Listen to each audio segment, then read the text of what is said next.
You're staring at the starting lights with a level of intensity like no other.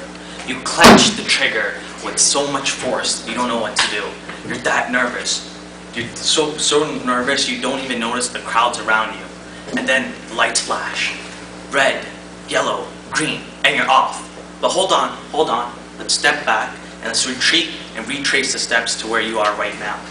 So right now, I'll introduce to you the topic of F1 in schools and Formula 1 racing.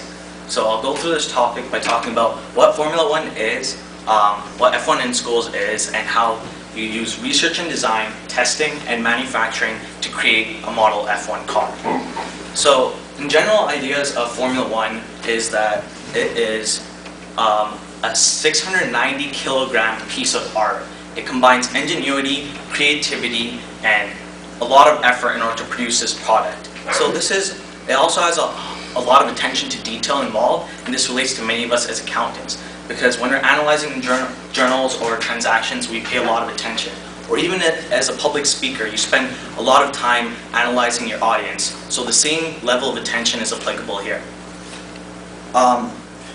Going further on from this, there's the topic of F1 in schools. It's essentially a challenge that originated from Formula 1, where kids are expected to engineer and design a model F1 car made out of balsa wood, which is a low-density piece of wood, and race it along a 20-meter track.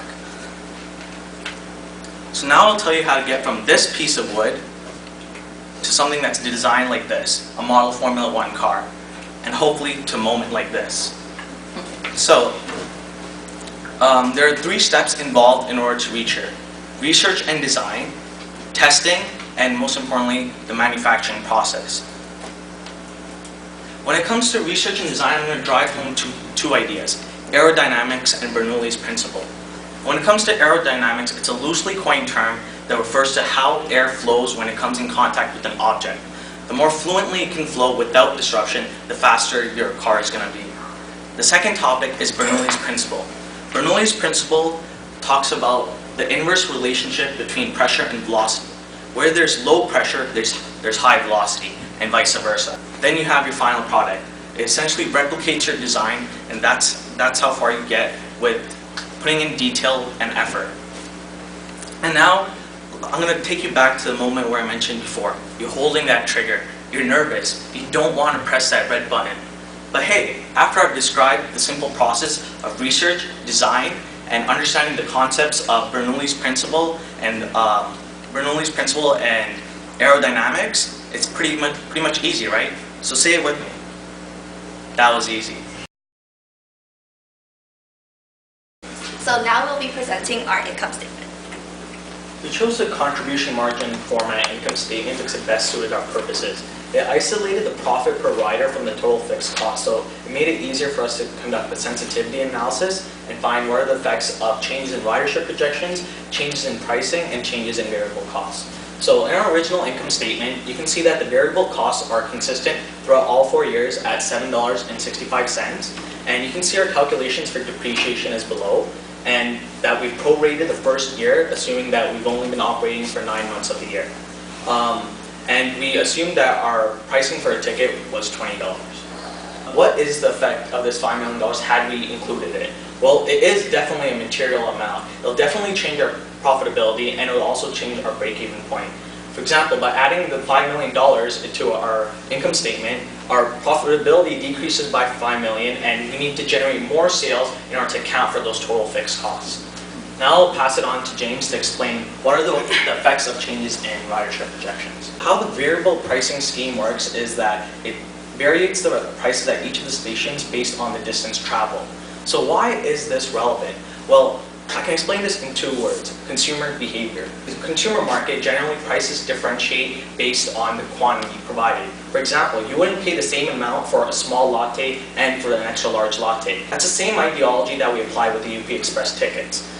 But now that we're applying the ideology, how do we determine these prices? So we decided to use a pricing scheme that already exists in our market through the taxi fares. So what we did was known as a percentage of taxi fares basis. So we concluded that the taxi fare for the union price would be 100%, and the Bloor and Weston stations would be expressed as percentages of that taxi fare. For example, the percentage for Bloor is 96% of the Union fare, and the percentage for Weston is 69% of the Union fare. So now we applied those percentages to a $20 ticket fare that we determined as a base price. And that's how we determine these projected revenues. We applied that $20 base price and those differentiated variable pricing with our adjusted ridership. They can interpret the same data using this graphic representation. So as we all know, the UP Express is recognized as an innovative organization. So that's going to be our focus for when we're administering these promotion campaigns environment. But our focus here is to tell the general public that we're an organization dedicated to them, dedicated to addressing their needs and their concerns. So how do we do that? Using these smart ads. This ad, if you can look for yourself, has two dual purposes. It not only informs them about the Union to Pearson Express, but also acts as a bench. So we are addressing some concern in that sense. Where else would you find ads that immediately address people's concerns, where it immediately fulfills its promises? Well, the Union to Pearson Express can do that and will do that by implementing these smart ads.